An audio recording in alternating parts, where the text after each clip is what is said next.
रखें। एक बार लगेगा तो 7 पुश्तों तक चलेगा। वंडर सीमेंट, फर्क नजर आएगा।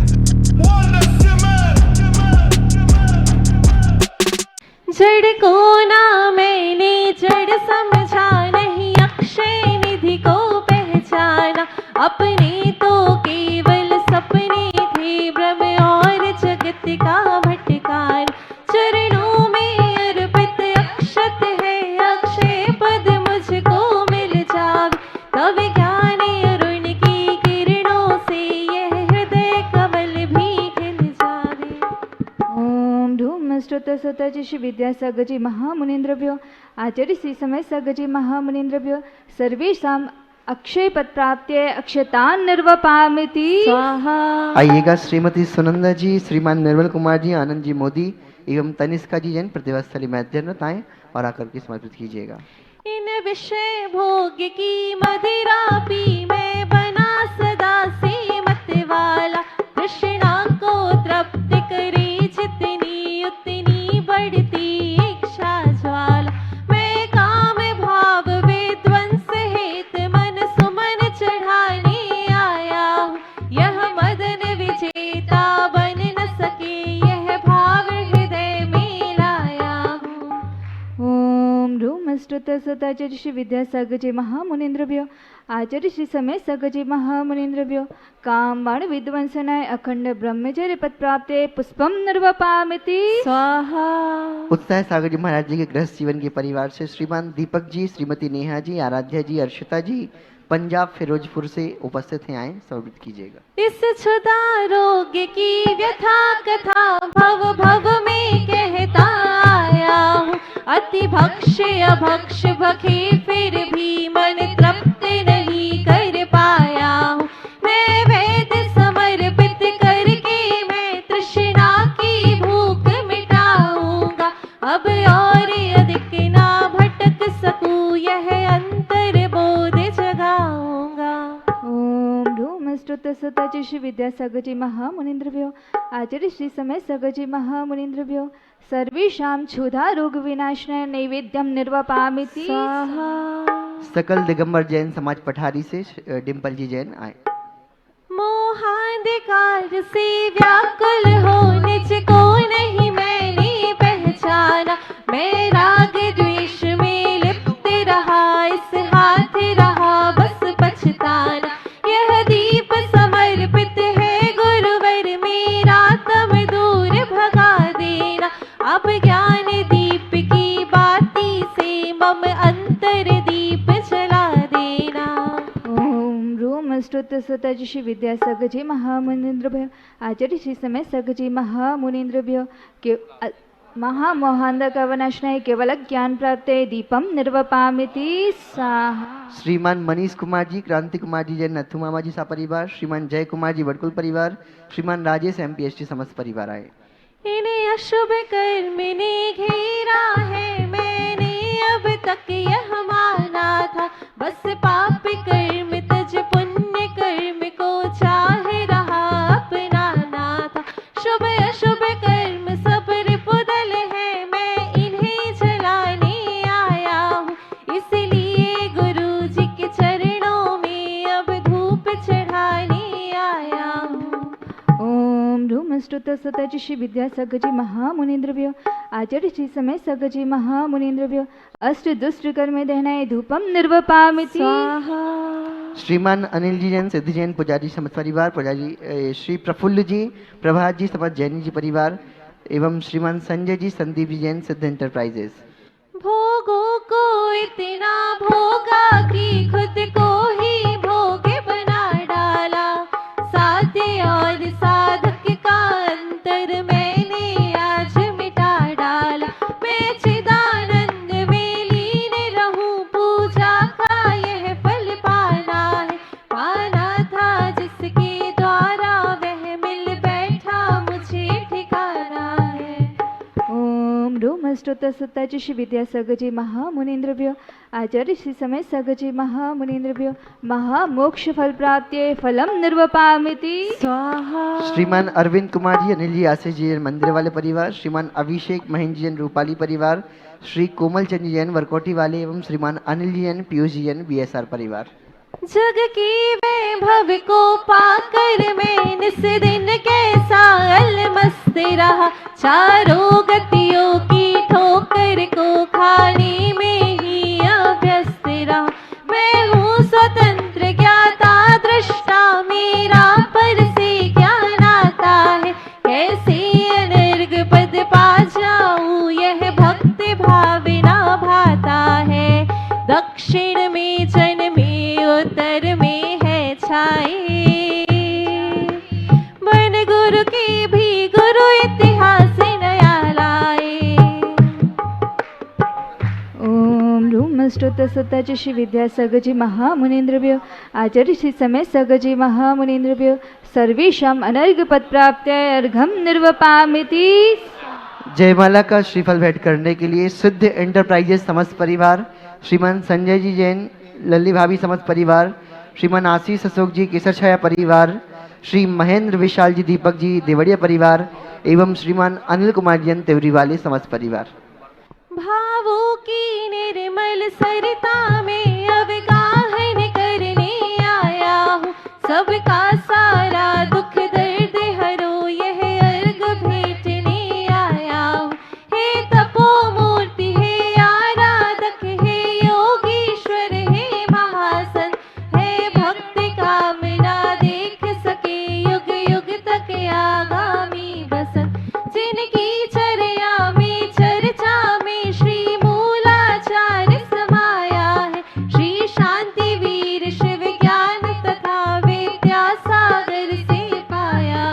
जयवंत रहो इस धरती पर हम भक्तों का उद्धार करो, आचार्य समय सागर गुरुवर वसु अष्ट द्रव्य स्वीकार करो।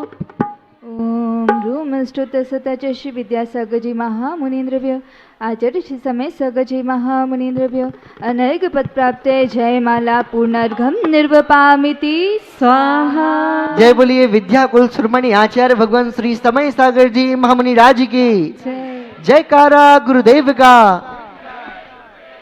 पूज्य गुरुदेव के श्री चरणों में हम सभी ने भक्ति में पूजन कर सौभाग्य को जागृत किया और आइएगा अब पूज्य गुरुदेव के पावन कर कमलों में माजिनवाणी भेंट करने हेतु मैं आवाज दे रहा हूँ।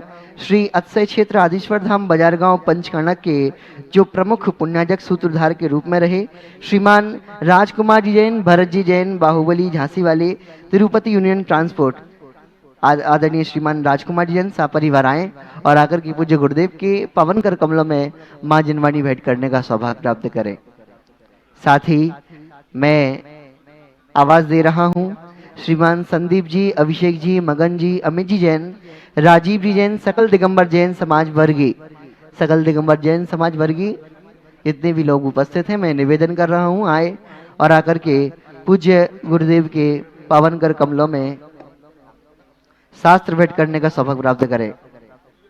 साथ ही हमारे बीच में उपस्थित श्रीमान अनिल जी जैन वीएसआर परिवार, आपसे निवेदन आप आकर के शास्त्र भेंट करने का सौभाग्य प्राप्त करें।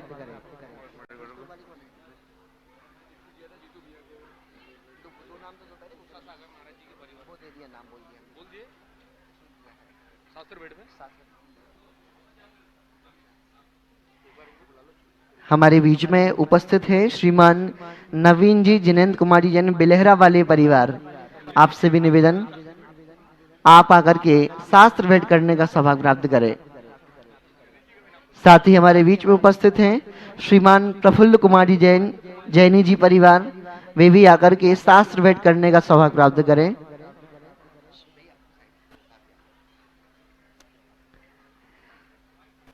एवं हमारे बीच में श्रीमती सुनंदा जी, श्रीमान निर्मल कुमार जी, आनंद जी जैन, तनिष्का जी जैन, समस्त मोदी परिवार, समस्त मोदी परिवार आकर के शास्त्र भेंट करने का सौभाग्य प्राप्त करें। एवं शास्त्र भेंट करने का सौभाग्य श्रीमान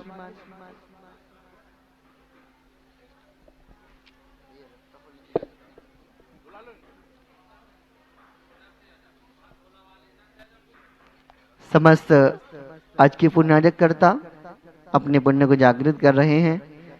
आप सभी से निवेदन, जितने भी लोग मंच पर आ रहे हैं तुरंत अपने स्थान को व्यवस्थित करते हुए व्यवस्थित होइएगा।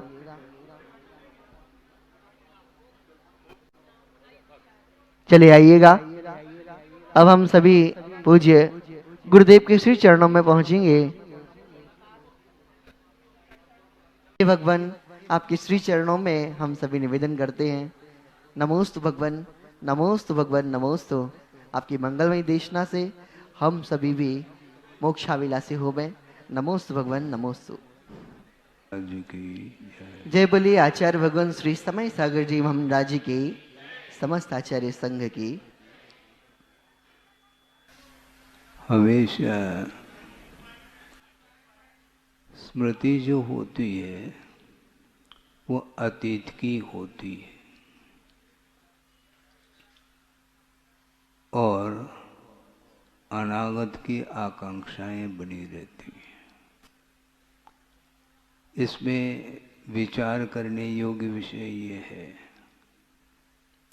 अतीत की स्मृति होते हुए भी विषयजन्य जो स्मृति है वो कभी भूलने में नहीं आती और प्रतिदिन जो भी धार्मिक क्रियाएं करते हैं उसके माध्यम से जो भाव उत्पन्न होते हैं उसका काल बहुत अल्प रहता है, बहुत जल्दी वह विस्मरण हो जाता है। ये भावों को स्थिर बनाने के लिए निरंतरता की आवश्यकता है। मैं बोल रहा हूँ, आप सब लोग सुन रहे हैं। एक सेकंड के लिए भी यदि बिजली गोल तो कोई सुन नहीं पाएंगे। उसी प्रकार एक क्षण के लिए भी यदि मान लो आपका उपयोग अन्यत्र गया तो बस गोल। भगवान भी सामने रह आवे, गुरु भी सामने उपस्थित हो सकते हैं, जनवाणी भी सामने रह सकती है, लेकिन उपयोग बहुत जल्दी अन्यत्र चला जाता है। ये पूछा जाता है कि ये अन्यत्र जा क्यों रहा है। रोकने का पुरुषार्थ तो हमें करना है, ये निश्चित है, किंतु आज्ञा किसकी है, किसकी आज्ञा से उपयोग अन्यत्र गया है? कोई उत्तर दे सकता है? स्वयं की ही आज्ञा से, कोई दूसरा आज्ञा देने वाला कोई है ही नहीं। भगवान ने जो आज्ञा दी है उसका पालन करना इसलिए कठिन हो रहा है कि स्वयं की आज्ञा से वह उपयोग अन्यत्र चला जा रहा है। जाता है उस समय सम्यक दर्शन का अभाव हो जाएगा क्या महाराज? सम्यक दर्शन का अभाव तो नहीं होगा, किंतु उपयोग चेंज होने के कारण सब कुछ चेंज हो जाता है। किसने आदेश दिया? उस समय जिस समय उपयोग अन्यत्र जाता है उस समय आज्ञा सम्यक तो ध्यान में रहता है? नहीं रहता। क्यों नहीं रहता? प्रभाव किसका?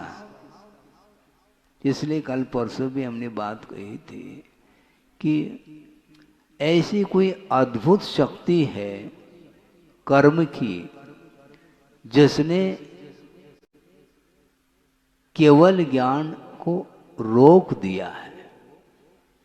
काव्य अवुवा दीसदी पुग्गल कम्मान ईरसी सती केवल नान सहाहो विनाशियो जाय जीवस। ऐसी कोई अपूर्व शक्ति है कर्म की जिस शक्ति के कारण केवल ज्ञान नष्ट हुआ है। नष्ट हुआ मतलब प्रकट नहीं हो पा रहा है।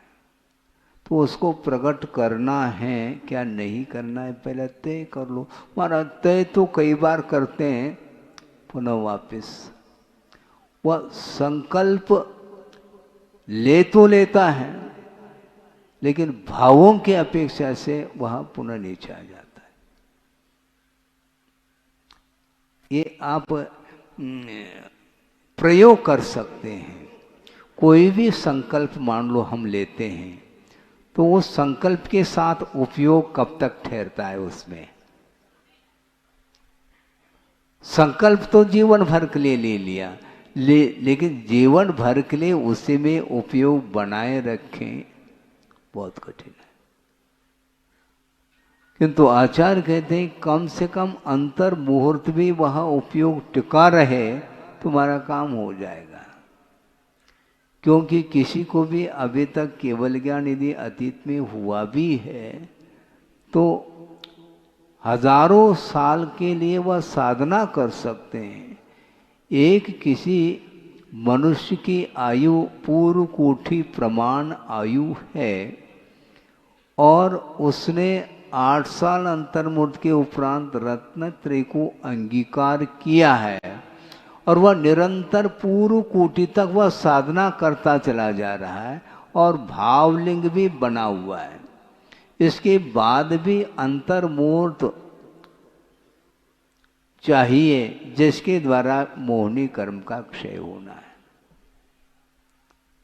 एक पूर्व कोटि की साधना एक तरफ, और एक अंतर मुहूर्त जो ध्यानात्मक परिणति वह एक तरफ है।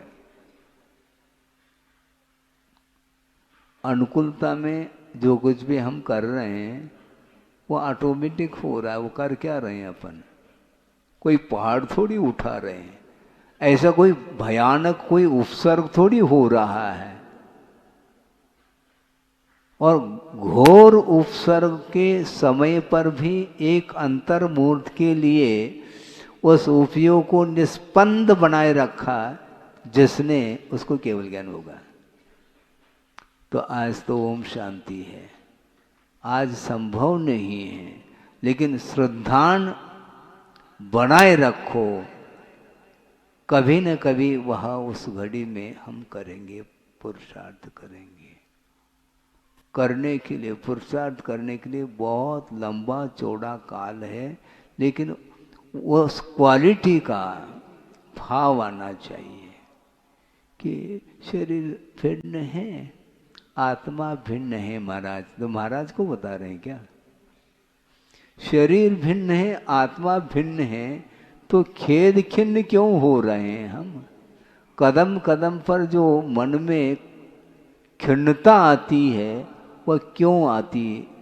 जब सब कुछ भिन्न है आत्म तत्व को छोड़ करके, स्वयं के आत्म तत्व को छोड़ करके जितने भी जीव हैं वह सब पृथक हैं।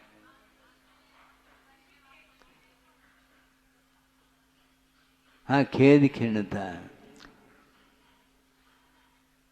ये जब भिन्न है तो खेद खिन्नता क्यों?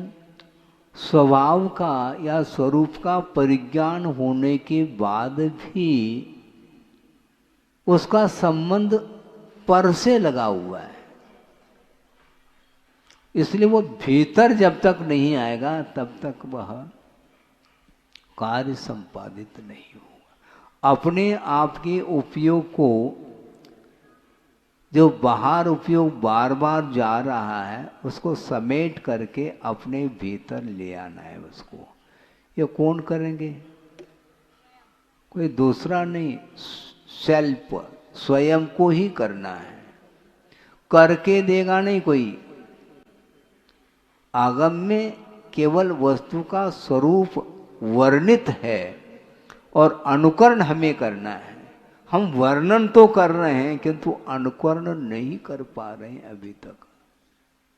हाँ, बहुत कठिन है। मैं ये कह रहा था कि केवल अंतर मुहूर्त में ही वो कार्य होना है और उसकी प्रतीक्षा अपन कर रहे हैं। कैसे करेंगे बताओ? सहनन भी है, सब है, इसके बाद भी किसी को 1000 साल क्यों लग गया? कमजोरी होगी, माननी तो पड़ेगी। क्योंकि जब साधक ध्यान में उतरता है तो फिर बाद में बाहर क्यों आता है? किसकी आज्ञा से आ रहा है वो? अंतर्मूल तक टिका। यदि वह ध्यान केवल ज्ञान के योग्य हो तो केवल ज्ञान प्रकट होगा, नहीं है तो बाहर आएगा। भीतर अंतर्मूल से ज्यादा नहीं, सफोकेशन होता है, बिल्कुल घुटन होती है, घुटन होती है, बर्दाश्त नहीं हो सकता। कि 1 सेकंड है, मान लो 1 सेकंड कोई खास बात थोड़ी है। अच्छा, जब श्वास को रोकना होता है उस समय सेकंड का भी महत्व समझ में आता है। 1 मिनट का महत्व क्या है वह पकड़ में आता है, और वैसे घंटों व्यक्ता में व्यतीत हो सकता है, क्योंकि उपयोग अन्यत्र गया है। और श्वास को यदि रोकते हैं प्राणायाम के माध्यम से, उस समय देख लो 1 सेकंड भी यदि ओवर हो जाए तो प्राण निकलने को होते हैं। ये स्थिति आती है, और एक अंतर मुहूर्त तक प्रतिकूलता का भान भी नहीं होता, वह निर्विकल्प अवस्था रहती है। एकमात्र कथन ही भर किया जा रहा है, महसूस नहीं कर सकते। वो कैसे करते होंगे? हम विकल्प में हैं, उन्हें विकल्प है नहीं। वो कर कुछ नहीं रहे हैं, वो स्थिर हैं। जब तक उपयोग अस्थिर रहता है तब तक करने की बात आती है।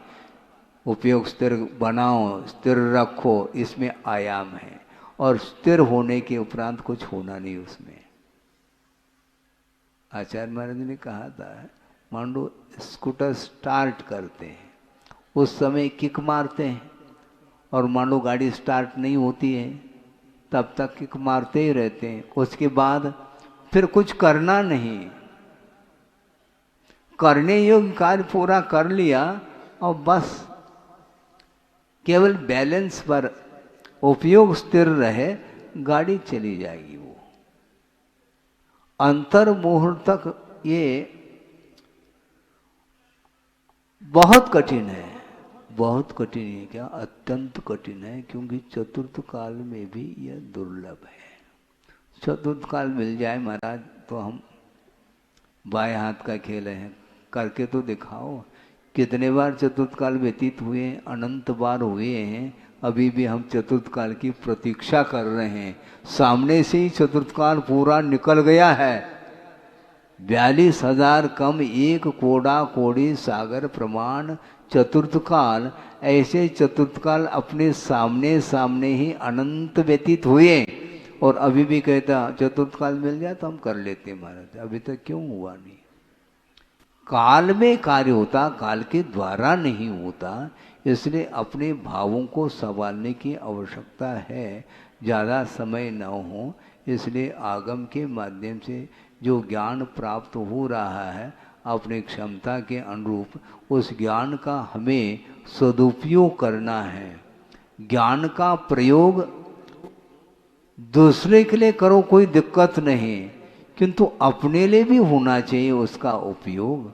उपदेश के माध्यम से उस ज्ञान का हम सदुपयोग कर रहे हैं, किंतु स्वयं को सुबह से लेकर के 12 बजे तक वह दूसरे को परोस रहा है और स्वयं खा नहीं रहा है। स्वयं पहला आद हिदम का दब्बम, पहला स्वयं के लिए परोसो, फिर बाद में बरसों परोसते चले जाओ, कोई दिक्कत नहीं, लेकिन स्वयं को भूलना नहीं चाहिए। हम दूसरे के लिए तो उपदेश दे रहे हैं, आपको ऐसा करना चाहिए, ऐसा करना चाहिए, और स्वयं क्या कर रहा है भगवान मालिक है। इसलिए ये प्रयोग जो होता है स्वयं को करना होता है। ज़्यादा कहने में सार नहीं है, सार तो उतना ही है, कितना, एक अंतर्मूर्त के लिए वह सार है। बाकी सब उसी की पूर्व भूमिका है। पूर्व भूमिका में पूर्व कोटि व्यतीत किया है और लास्ट में जाकर के उनको केवल ज्ञान यदि हो जाता है तो पार हो जाता है, नहीं है तो यहीं पर धरती पर बैठे रहेंगे। बहुत काल व्यतीत हुआ है और यहाँ पर प्रवचन के लिए भी काफ़ी समय हुआ है, 2-2 घंटे। जिज्ञासा का समाधान, फिर भी जिज्ञासा शांत नहीं होती क्योंकि ज्ञान है और ज्ञान का अंत तो है ही नहीं।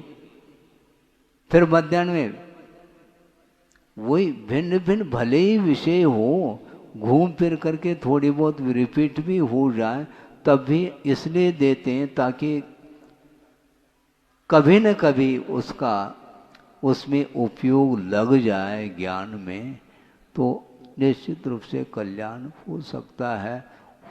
इस प्रकार की प्रार्थना तो प्रभु से की जा सकती है, लेकिन खाली प्रार्थना करने से नहीं होगा, कार्य करने से होगा। महाराज आप आशीर्वाद दे दो ताकि हम पास हो जाएं। अध्ययन करने की कोई आवश्यकता नहीं, क्योंकि आशीर्वाद है आपका महाराज। आशीर्वाद बहुत जल्दी फेल हो सकता है हमारा, आपके फेल होने के पहले ही हम फेल हो जाएंगे, क्योंकि आशीर्वाद खाली आशीर्वाद काम करता है तो अध्ययन की आवश्यकता नहीं है। क्योंकि 1 साल के अंत में परीक्षा आती है और उस समय आशीर्वाद लेने के लिए आ जाओ, हम दे देंगे तो पास हो जाना आप। नहीं हो सकते, इसलिए पुरुषार्थ अपनी जगह है और जो प्रोत्साहन है वो बहुत एकांत क्षण के लिए होता है और उसी को लेकर के आप कह दो हमारे लिए, हमारे ऊपर आरोप चला जा रहा, आपके आशीर्वाद के बिना हम पास नहीं हो सकते। ठीक है, अच्छी बात, श्रम आप करो और श्रेय मैं ले लो, ये होता नहीं। लेकिन फिर भी आपकी भावना है, आपकी भावना को कौन रोक सकता है, रोकना भी नहीं चाहिए। इसलिए आप किसी भी प्रकार से आप अपने आप के उपयोग को स्थिर करके अपने लक्ष्य तक पहुंचने का पुरुषार्थ करें, यही इस विषय का सार है। अहिंसा परमो धर्म की जय। बोधि समाधि परिणाम शुद्धि स्वात्मोपलब्धि शिव शोक सिद्धि चिंतामणिम चिंतित वस्तुदाने त्वां मंद मानस्य ममास्तुले। परम पूज्य आचार्य गुरुवर श्री विद्यासागर जी महाराज की। ओम नमः शुद्धेभ्यः, ओम नमः शुद्धेभ्यः। नमः श्री वर्धमानाय निर्धूत कलिलात्मने सालोकानां त्रिलोकानां यद्विद्या दर्पणायते। अहिंसा परमो धर्म की, महावीर भगवान की। प्रातः स्मरणीय परम पूज्याचार्य गुरुवर श्री विद्यासागर जी मुनि महाराज की जय। जय बोलिए विद्या कुल श्रोमणी आचार्य भगवान श्री समय सागर जी महाराज की। ज्ञान के माध्यम से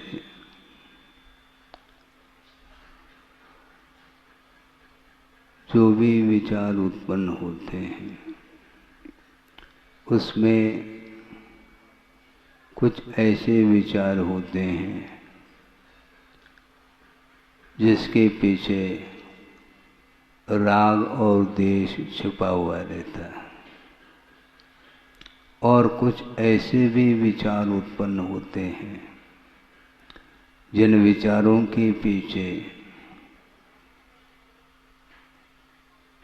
कर्मों की निर्जरा और संवर, इसको लेकर के विचार उत्पन्न होते हैं। वस्तुतः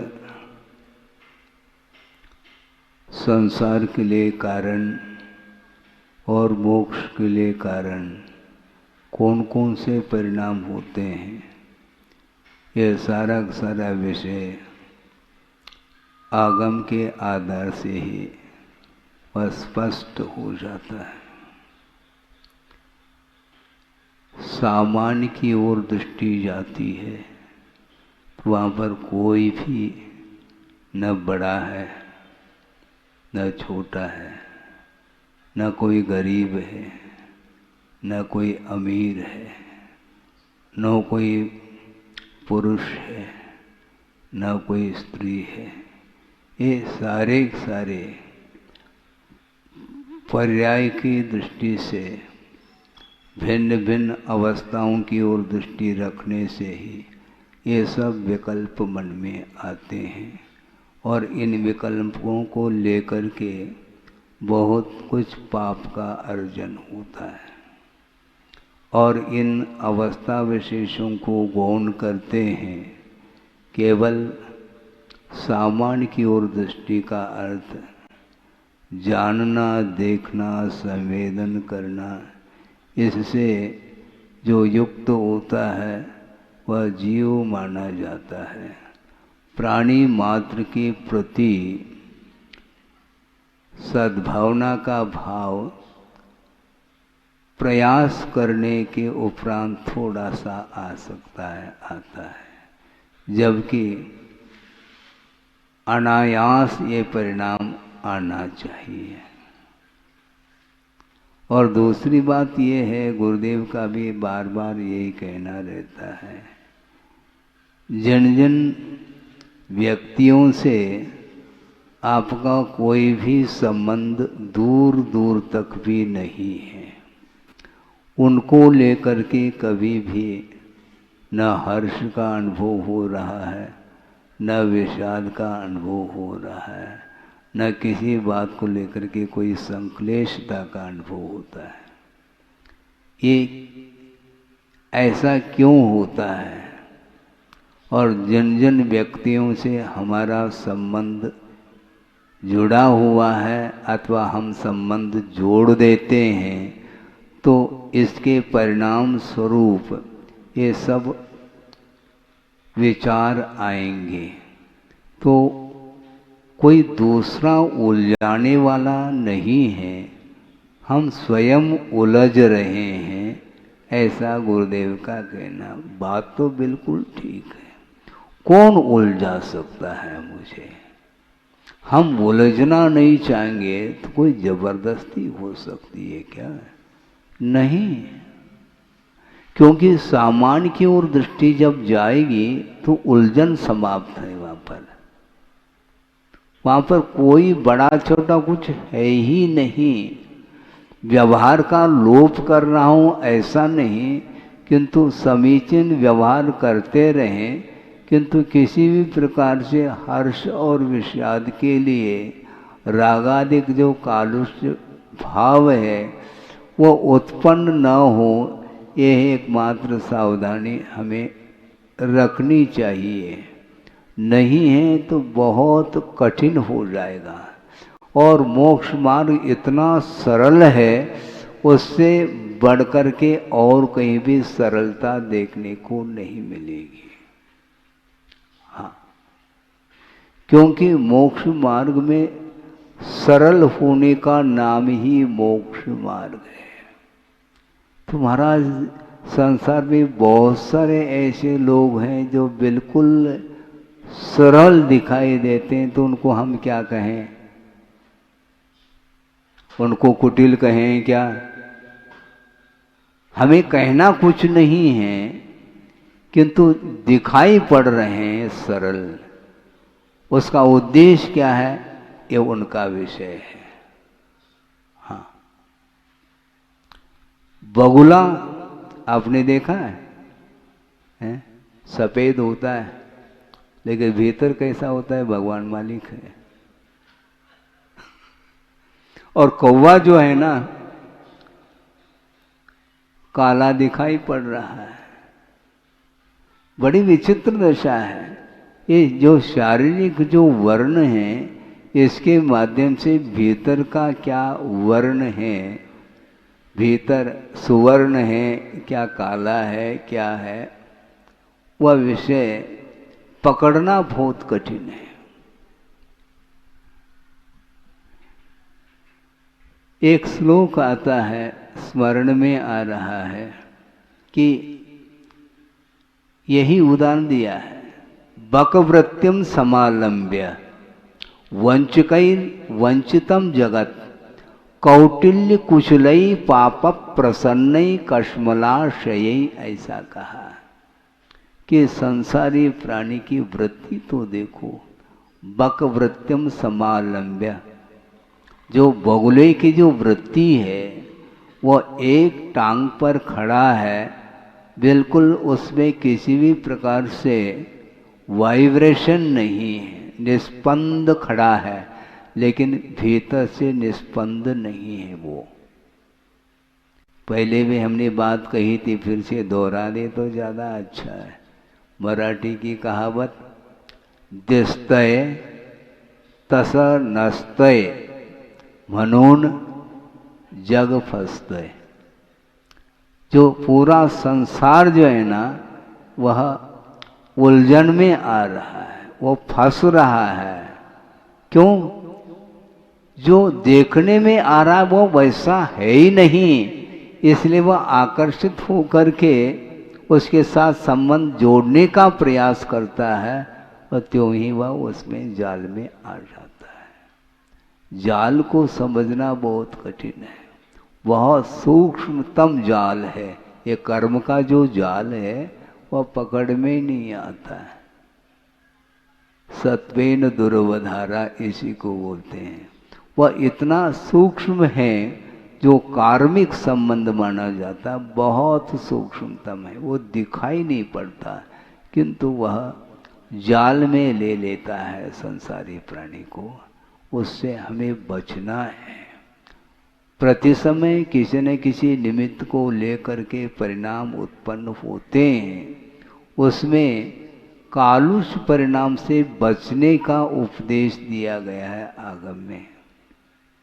हमें कलुषता ठीक नहीं, परिणामों को उज्जवल बनाना है, और उज्जवल बनाने के लिए बहुत पुरुषार्थ की आवश्यकता पड़ती है, जबकि कालुष परिणाम अनायास उत्पन्न हो सकते हैं। लौकिक मित्रता की बात नहीं करना चाहता, किंतु परमार्थ में मैत्री भाव किसको बोला है? प्राणी मात्र के जीवन में दुख ही उत्पन्न न हो भगवान, इस प्रकार का जो भाव है उसी का नाम वस्तुतः मैत्री भाव कहा है। दुख उत्पन्न होने पर ट्रीटमेंट करना, उपचार आदि करना, ये कारुण्य भाव के अंतर्गत आता है, किंतु ऐसे उज्जवल परिणाम है कि इसके जीवन में वह घड़ी ना आए, दुख उत्पन्न ही न हो। तो दुख उत्पन्न होता किससे है? कर्म के उदय में दुखी होता है, और बोलता क्या, इसने मुझे दुखी बनाया है। ये सब विपरीत श्रद्धान है। ये स्वयं ने अज्ञान दशा में जो भी कर्म का अर्जन किया है, वह भिन्न भिन्न निमित्तों को लेकर के उदय में आ रहा है, उसके कारण वह दुखी हो रहा है। मैं दूसरे को दुखी बनाऊं, ये मिथ्या भाव है। मैं दूसरे को सुखी बनाऊं, समाचार की बात कर रहा हूं मैं, व्यवहार की भूमिका अलग वस्तु। किंतु कुंदकुंद स्वामी ये कहना चाह रहे हैं, मैं दूसरे को मन से, वचन से, काया से दुखी बनाता हूँ या बनाऊं, ये जो भाव है ये विपरीत भाव माने जाते हैं। क्योंकि सामने वाला दुखी जो होगा वह उसके कर्म के उदय में होगा। वो तुम दुखी नहीं बना सकते, ये ध्यान रखो। जिसका तीव्रतम पुण्य कर्म का उदय चल रहा है उसको दुखी बनाओ, बना सकते हैं क्या? संभव नहीं है। बनाओ, भगवान बैठे उनको दुखी बनाओ ना, बनाओ, हिम्मत हो तो। संभव नहीं। साक्षात प्रभु का दर्शन तो संभव है, किंतु ओनली सी, डोंट टच। वहां पर स्पर्श ही नहीं कर पाओगे, दुखी बनाना तो छोड़ो तुम, वहां तक उस रेंज में तुम नहीं पहुंच पाओगे। दुखी बनाने का भाव क्यों करते हो? अच्छे भाव भी किए जा सकते हैं ना। कोई दुखी है, उसके दुख को दूर करने का जो पवित्रतम परिणाम है, ये बहुत दुर्लभतम परिणाम माने जाते हैं। ये जीवन में इस प्रकार के परिणाम, इसमें अंक, हाँ, पर्याप्त अंक मिलना बहुत कठिन है। सुखी रहे सब जीव जगत के बोल रहे हैं, और मान लो कोई दुखी हो जाए और अपना शत्रु है, बहुत अच्छा हुआ, ये परिणाम आएगा, हैं? जबकि उसका जो कुछ भी होना है उसके अधीन है, उसके कर्म के ऊपर ये सब निर्धारित है। लेकिन ये सब कुछ मन में विपरीतताएं आती चली जाती हैं, नहीं आना चाहिए। आ रहा है ये अलग विषय है, किंतु न आए ऐसा पुरुषार्थ हमें करना है। कैसा करें महाराज पुरुषार्थ? पुण्य गाढ़ा कैसा करें? हम पूछते हैं पुण्य पतला कैसे हो रहा है, ये तो बताओ कम से कम। पुण्य पतला हो रहा है ये तो है कि किस कारण से वह पतला हो रहा है पुण्य? क्योंकि पाप गाढ़ा होने लगा तो पुण्य पतला होगा, पक्की बात है। और पुण्य गाढ़ा होगा तो पाप पतला होगा, बल्कि वह समाप्त ही हो जाएगा। ये कारण कार्य की व्यवस्था है। इसलिए जैसे अपने परिणाम होते हैं उसी के अनुरूप कार्य सामने दिखाई पड़ता है। उसमें किसी भी प्रकार से छिपाने की कोई आवश्यकता ही नहीं। आप पाप को छिपा सकते हैं किसी व्यक्ति विशेष के अपेक्षा, किंतु केवली भगवान से छिपा करके देखो, नहीं छिप सकता। वो बिल्कुल बाल बाल क्या है वह सब उस स्क्रीन पर आ जाता है। वो केवल ज्ञान में जैसा है वैसा ही आएगा, वो उसमें कोई अंतर नहीं आएगा। इसके बावजूद भी भगवान को कोई विकल्प नहीं, क्योंकि वो जानते हैं हमारी हालत भी पहले ऐसी ही थी। अब आए हैं उठ करके वहां से, तो संसार है, संसार का स्वरूप है, यही उनको जानने में आता है। इसलिए उनको ना हर्ष हो रहा ना विषाद हो रहा, कोई किसी बात को लेकर कोई विकल्प ही नहीं। संसार के स्वरूप के बारे में सोचने की आवश्यकता है। संसार में रहना आप पसंद करते हैं कि मुक्त होना? बोलो, हैं? मुक्त होना सोच लो, विचार कर लो। मुक्त होना है तो प्रवचन के बाद कहाँ जाओगे? लोकाग्र पर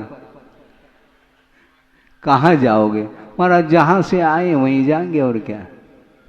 तो मुक्त कैसे हो जाओगे आप? घर के प्रति, स्थान विशेष के प्रति जो लगाव है वह लगाव छूटता नहीं है।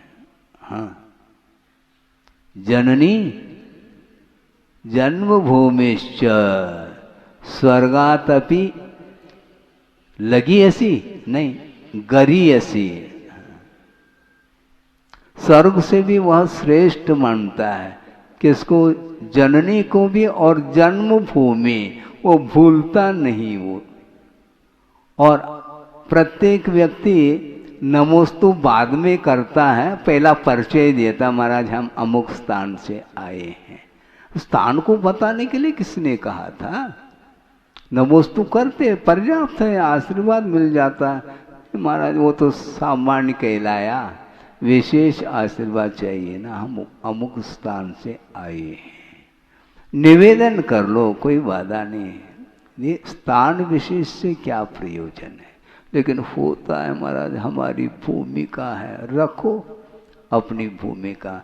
और यदि भूमिका में रखना चाहो तो उसी भूमिका में रहोगे।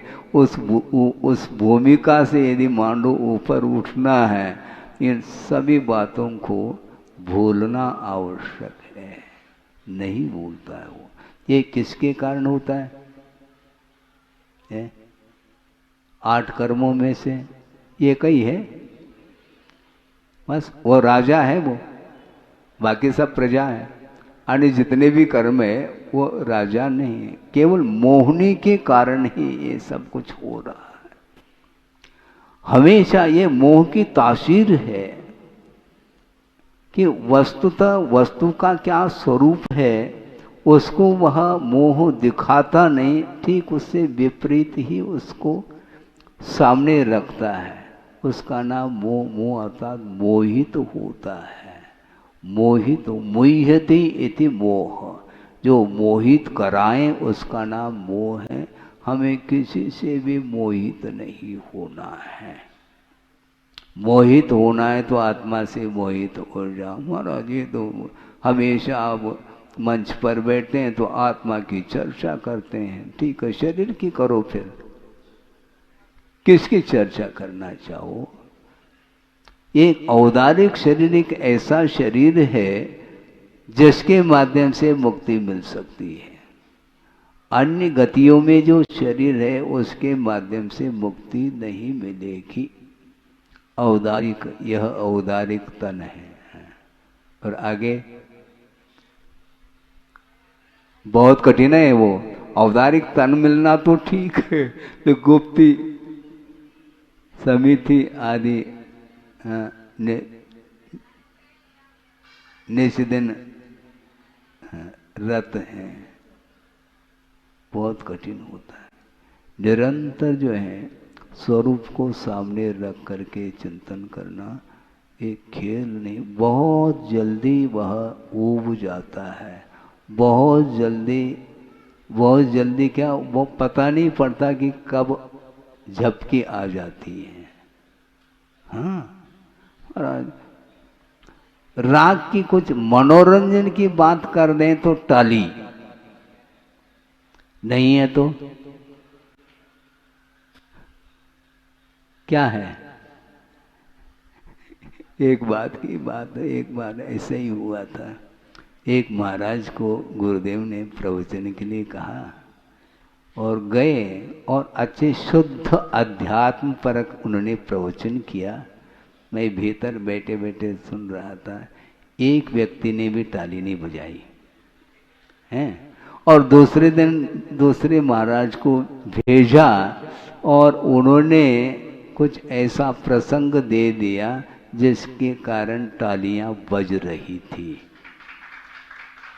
हमने ऐसा कुछ सुनाया नहीं, फिर भी बज रही ताली। होता ऐसा ही है। प्योर जो है ना, रुचता नहीं।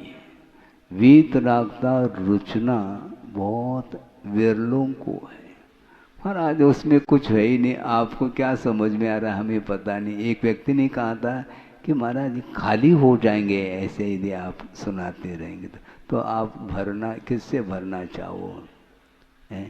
खाली का अर्थ क्या होता है? चिंतन भी मत करो कह रहे हैं आचार्य। महाराज फिर खाली हो जाएंगे, फिर क्या बैठे बैठे बैठे निठल्ले बैठे हैं तो अकर्मण्यता आ जाएगी, ऐसा कोई कह सकता है? ठीक है, कर्म करते रहो। फिर अकर्मण्यता नहीं, किंतु वस्तुतः उपयोग अन्यत्र जो जा रहा है वह अस्थिरता के कारण जा रहा है अथवा अन्य वस्तुओं से प्रभावित होने के कारण उस ओर उपयोग बार बार चला जा रहा है। उसको संयत बनाना चाहिए, लेकिन संयम रुचे तब की बात है, रुचता नहीं। कैसे रुचेगा महाराज?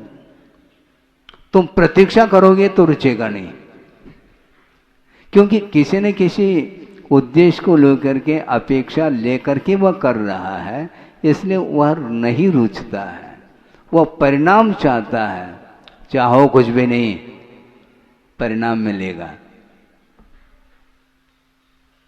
परिणाम की ओर दृष्टि होगी तो निश्चित रूप से वह भविष्य में जी रहा है, वर्तमान में नहीं। क्या पता कितने नंबर मिलेंगे? अरे जब मिलेंगे तब मिलेंगे, अभी से टेंशन क्यों पाल रहे हो? टेंशन पालोगे तो फिर लिख नहीं पाओगे पेपर। जब जो मिलेगा तब मिलेगा, इसमें क्या दिक्कत है। लेकिन महाराज बुखार आ जाता है परीक्षा कहते ही, तो परीक्षा से बुखार क्यों आता है?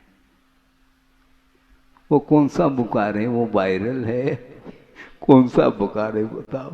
किस निमित्त से बुखार आ रहा है?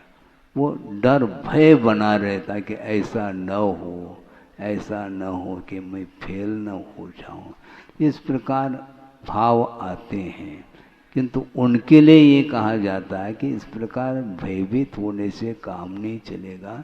निरंतर जब 1 साल के लिए वह कोर्स का विषय आया है तो निरंतर अध्ययन करो तो निश्चित रूप से पूरे के पूरे अंक तुम्हें मिलेंगे। लेकिन इतना श्रम कौन करें? ठीक है, मत करो। कौन करें? परीक्षा में क्यों बैठ रहे हो? सबसे बढ़िया तो ये है, ये झंझट यदि समझ में आ जाता तो परीक्षा न बैठो। क्योंकि परीक्षा में नहीं बैठेंगे, न पास का विकल्प है न फेल का विकल्प है, कोई विकल्प नहीं, वहां पर निर्विकल्प है। ऐसा करना चाहो तो आपकी इच्छा। नहीं महाराज मुझे अंक तो लेना है तो श्रम करो। नहीं करोगे तो बात बनेगी नहीं। इसलिए मन को संयत बनाइएगा। जब तक मन आपका चंचल रहेगा तब तक वह बाहर ही वह झुका रहेगा, अपने आत्मा की ओर नहीं आता। जबकि मन अपना है, कोई दूसरे का नहीं, फिर भी अपने पास नहीं आना चाह रहा है। तो केवल मोह ही एकमात्र ऐसा तत्व है जो कि आप जो चाहते हैं उसमें व्यवधान डालता रहता है। इसलिए मोहनी को जीतने के लिए ही ये सब कुछ मोक्ष मार्ग है, और कोई भी मार्ग ही नहीं। कितना असहज होता चला जा रहा है संसार है। ये असहज क्यों होते हैं? तनाव के कारण। सरलता का अभाव क्यों होता है? यही कोई न कोई इच्छा हमारे अंदर बनी रहती है। जब तक वह प्राप्त न हो तब तक वह हमेशा उसका मन विक्षिप्त रहता है, और विक्षिप्तता ठीक नहीं। अविक्षिप्तम मनस तत्वम कहा, मन को ही तत्व कहा, आत्मा का स्वरूप ऐसा कहा। किंतु कौन सा मन? अविक्षिप्त मन होना चाहिए। विक्षिप्त मन है वह भ्रांति है आत्मा की। इसलिए वहां तक पहुंचना बहुत कठिन है, क्योंकि वह विषय जब पकड़ में नहीं आता तो तदनुरूप परिणमन बहुत कठिन होता है। इसलिए अपने अपनी भूमिका के अनुरूप आप जितना अपने आप को ऊपर उठा सको उठा सकते हैं। क्योंकि स्टेप बाय स्टेप बोलते हैं आप लोग, क्रम से चलिए। एक एक सीढ़ी चढ़ते चढ़ते चढ़ते ही पार्श्वनाथ टोंक तक पहुंच पाएंगे। उसी प्रकार हाँ चलना तो है, ताली बजा रहे हैं, पहुंच गए हैं क्या वहाँ पर? पहुँचे नहीं महाराज, लेकिन स्टेप बाय स्टेप आपने कहा है, तो इसी प्रकार हम आगे बढ़ना चाहते हैं। समय आपका हो गया है, काफ़ी विषय दे चुके हैं। हाँ, जिनके लिए उनके लिए वो क्रीम था, आपके लिए थोड़ा वो दे दिया, क्योंकि आपकी भूमिका अलग है, उनकी भूमिका अलग है। इसलिए अपने अपने लक्ष्य को लेकर के जो व्यक्ति आगे बढ़ता है, उसके योग्य जो कारण कलाप हैं उनका आलम्बन लेते हैं, तो निश्चित रूप से हम अपने गंतव्य तक पहुंच सकते हैं। पहुंचने का प्रयास पुरुषार्थ करते चले जाएं तो निश्चित रूप से आप जो इच्छा आपकी है उसकी पूर्ति हो सकती है। हो इस पवित्र भावना के साथ अहिंसा परमो धर्म की जय। बोधि समाधि परिणाम शुद्धि स्वात्मोपलब्धि शिव सौख्य सिद्धि चिंतामणिम चिंतित वस्तुदाने त्वां वंदमानस्य ममास्तु देवी। परम पूजाचार्य गुरुवर श्री विद्यासागर जी महाराज की जय। बोलो आचार्य गुरुवर विद्यासागर जी महामुनि राज की जय। आचार्य श्री समय सागर जी महाराज की जय। समस्त मुनि संघ की जय। इस कार्यक्रम के पुण्यार्जक थे घर की लंबी इनिंग चाहिए, वंडर सीमेंट लगाइए। वंडर सीमेंट, फर्क नजर आएगा।